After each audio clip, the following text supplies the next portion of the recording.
નમસ્કાર, સંદેશના ડિજિટલ પ્લેટફોર્મમાં આપનું સ્વાગત છે. હું છું નુપુર. દોસ્તો, જો પાડોશીઓની વાત કરીએ તો પહેલો સગો એ પાડોશી આપણે હંમેશા કહેવાય છે. પણ ભારત થોડું આ બાબતમાં થોડું નહીં, આમ કહીએ તો ઘણું બધું કમનસીબ છે, બરાબર ને? કારણ કે પાડોશી જેવા મળ્યા છે આપણને. વાજપેયીજી હંમેશા કહેતા ને કે તમે ગમે તે કરો, પાડોશી નથી બદલી શકવાના.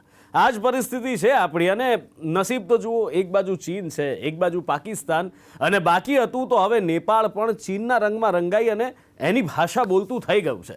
હવે એક વસ્તુ વિચારો, પાડોશી સારા હોય આપણા ઘરમાં આપણને તો વાંધો નથી, પણ પાડોશી એવો હોય કે આપણે રાત્રે સૂઈ જઈએ અને પછી આવીને આપણા ભાગમાં દિવાલ ચણી જાય, એટલે કે આપણી જમીન પચાવી પાડવાના બધી બાજુથી સપના જોતા હોય 3-4 બાજુના પાડોશી, તો પછી એને સમજાવવું તો પડે ને. વાત સાચી કે નહીં? એટલે આ જ પરિસ્થિતિ આપણી છે અને ભારતે આ ત્રણેય દેશોને વ્યવસ્થિત સમજાવવાની જરૂરિયાત ઊભી થઈ હતી. ઘણા લાંબા સમયથી થઈ હતી. સમયાંતરે એના પ્રયત્નો પણ અલગ અલગ રીતે થયા છે. પણ હાલમાં જે પ્રયત્ન થયા છે, આ પાકિસ્તાન, ચીન અને નેપાળને સમજાવવાના જે પ્રયત્નો થયા છે, એ સાહેબ જબરજસ્ત છે. એમાં ભારતની તાકાત દેખાય છે, એની અંદર ન્યૂ ઇન્ડિયા દેખાય છે. આપને કહી દઈએ કે 2 મહિનાની અંદર 12 મિસાઇલના પરીક્ષણ ભારતે કરી લીધા છે. અને આ બધા જ પાડોશી, આમ તો પાડોશી સગા કહેવાય પણ આપણને દુશ્મન સ્વરૂપે મળ્યા છે, એ બધા જ ધ્રુજી ઉઠ્યા છે. એટલે આમ જંગલમાં ડણક સંભળાય જ્યારે ડાલા મથ્થાની, ત્યારે લાગે આપણને કે હા, સિંહ હજી પણ જંગલમાં છે, હજી પણ અહીંયા રાજા બેઠો છે. બસ એ જ ત્રાળ ભારતે સંભળાવી છે.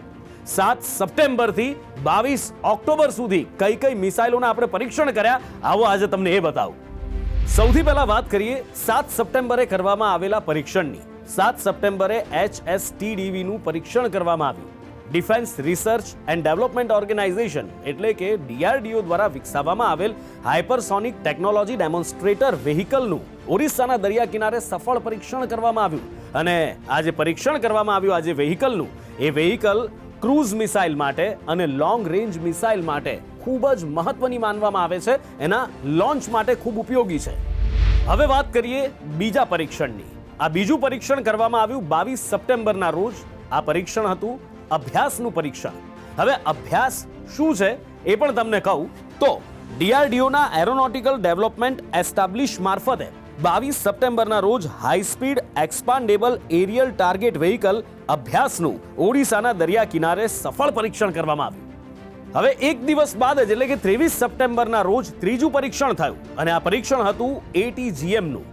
મહારાષ્ટ્ર DRDOના અહેમદનગરમાં આવેલ યુનિટમાં આ પરીક્ષણ કરવામાં આવ્યું અને સ્વદેશી ટેકનોલોજીથી બનાવવામાં આવેલ ATGM એટલે કે એન્ટી ગાઇડેડ મિસાઇલનું પરીક્ષણ સ્વદેશી ટેકનોલોજીથી જ બનાવવામાં આવેલ ટેન્ક અર્જુન પરથી કરવામાં આવ્યું, જે સફળ રહ્યું.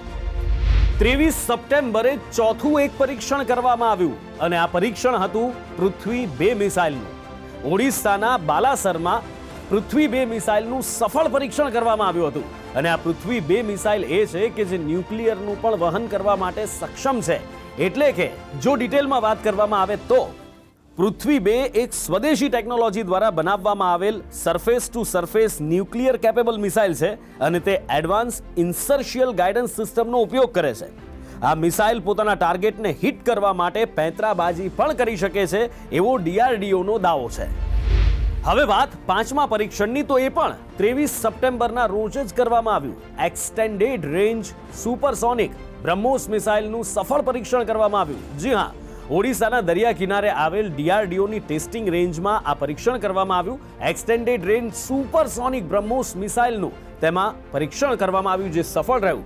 આ મિસાઇલની ખાસિયત એ છે કે 400 કિલોમીટર દૂર રહેલા લક્ષ્યને પણ એ સચોટ રીતે ભેદી શકે છે.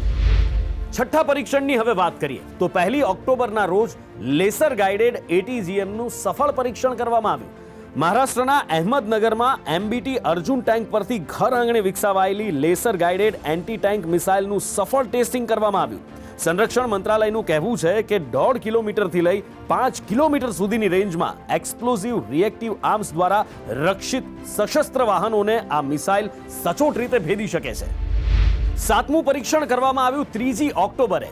શૌર્ય મિસાઇલનું સફળ પરીક્ષણ કરવામાં આવ્યું. ઓડિશાના દરિયા કિનારેથી આ મિસાઇલનું પરીક્ષણ કરવામાં આવ્યું. આ મિસાઇલની ખાસિયત એ છે કે તે ન્યુક્લિયરનું પણ વહન કરવા માટે સક્ષમ છે, એટલે કે it can be use as a nuclear vehicle. તે સબમરીન બેલિસ્ટિક મિસાઇલનું જ એક વર્ઝન છે જેની લંબાઈ 10 મીટર સુધીની છે અને 800 કિલોમીટર સુધીની રેન્જમાં તે સચોટ રીતે મારક ક્ષમતા ધરાવે છે. 8મું પરીક્ષણ કર્યું ભારતે 5મી ઓક્ટોબરના રોજ અને આ પરીક્ષણ હતું સ્માર્ટ, એટલે કે સ્માર્ટનું પરીક્ષણ કરવામાં આવ્યું.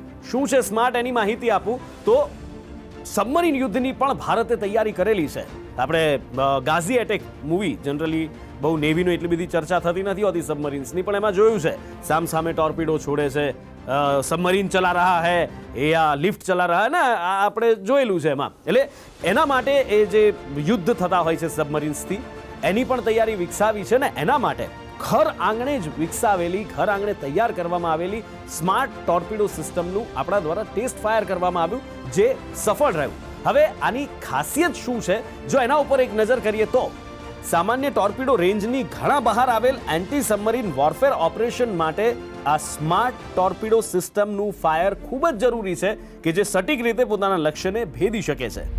હવે વાત કરીએ 9મા પરીક્ષણની. 9મું પરીક્ષણ કરવામાં આવ્યું 9મી ઓક્ટોબરના રોજ રુદ્રમ 1નું. રુદ્રમ 1નું સફળ પરીક્ષણ થયું. રુદ્રમ 1 એક એન્ટી રેડિયેશન મિસાઇલ છે કે જે જમીન પર રહેલા દુશ્મનોના રડારને ઓળખી લે છે અને હવે જેટલા પણ જહાજ તાજેતરમાં નૌકાદળમાં સામેલ કરવામાં આવ્યા એ બધા જ જહાજમાંથી આ રુદ્રમ 1ને લોન્ચ કરી શકાય એવી સિસ્ટમ અથવા તો એવી પ્રકારની ખાસ વ્યવસ્થા કરવામાં આવી છે જેથી કરી અને રુદ્રમને ક્યાંયથી પણ લોન્ચ કરી શકાય. 10મું પરીક્ષણ કરવામાં આવ્યું 16 ઓક્ટોબરના રોજ. પરીક્ષણ હતું પૃથ્વી 2નું રાત્રિ પરીક્ષણ. જી હા, ન્યુક્લિયર કેપેબલ મિસાઇલ પૃથ્વી 2નું વધુ એક રાત્રિ લોન્ચ કરવામાં આવ્યું અને સફળ પરીક્ષણ કરવામાં આવ્યું. આ પૃથ્વી 2 એ મિસાઇલ છે કે જે દુશ્મનોના હાજા ગગડાવી દે છે. આ વધુ એક રાત્રિ સફળ પરીક્ષણ હતું અને પૃથ્વી 2ની ખાસિયત એ છે કે 1 ટન વજનના શસ્ત્રોનું વહન કરી શકે છે. 11મું પરીક્ષણ કરવામાં આવ્યું 18મી ઓક્ટોબરે અને આ પરીક્ષણ કરવામાં આવ્યું હતું બ્રહ્મોસના નેવલ વર્ઝનનું. સ્વદેશી રીતે વિકસાવવામાં આવેલ આઈએનએસ ચેન્નાઈ ઉપરથી સુપરસોનિક ક્રૂઝ મિસાઇલ બ્રહ્મોસના નેવલ વર્ઝનનું સફળ પરીક્ષણ કરવામાં આવ્યું. ટેસ્ટ ફાયરિંગ કરવામાં આવ્યું અને અરબી સમુદ્રમાં મૂકવામાં આવેલ ટાર્ગેટને આ બ્રહ્મોસ મિસાઇલના નેવલ વર્ઝને સટીક રીતે ભેદી નાખ્યું. અને ફાઇનલી 12મું પરીક્ષણ કરવામાં આવ્યું 22 ઓક્ટોબરના રોજ.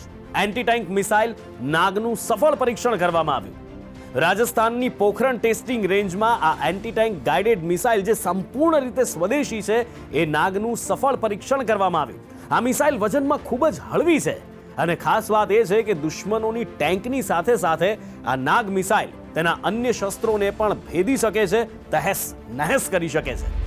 2 જ મહિનામાં આ 12 મિસાઇલના સફળ પરીક્ષણ કરી અને ભારતે પોતાના દુશ્મનોને સ્પષ્ટ સંકેત આપ્યો છે કે અમે સામેથી કોઈને છંછેડીશું નહીં, પણ હા, જો અમને હવે છંછેડ્યા તો અમે છોડીશું પણ નહીં. ઈંટથી ઈંટ બજાવી દઈશું અને ઈંટનો જવાબ પથ્થરથી આપીશું. એ સ્પષ્ટ સંકેત આપ્યો છે. એની સાથે સાથે ભારતે એ પણ સંદેશ આપ્યો છે કે જો વિશ્વમાં શાંતિ લાવવી હોય તો એ કોઈ નબળા દેશનું કે કોઈ નબળી વ્યક્તિનું કે નબળા શાસનનું કામ નથી. શાંતિ લાવવા માટે મજબૂત બનવું ખૂબ જરૂરી છે અને ભારત હવે મજબૂત બની રહ્યું છે, મજબૂત બની ચૂક્યું છે મિસાઇલ વેગે. તો આવી જ સરસ મજાની વાતો અને સમાચાર માટે ખાસ આપ અમારી સાથે જોડાયેલા રહો સંદેશના આ ડિજિટલ પ્લેટફોર્મ સંદેશ ડિજિટલ પર. અત્યારે મને આપશો રજા. નમસ્કાર.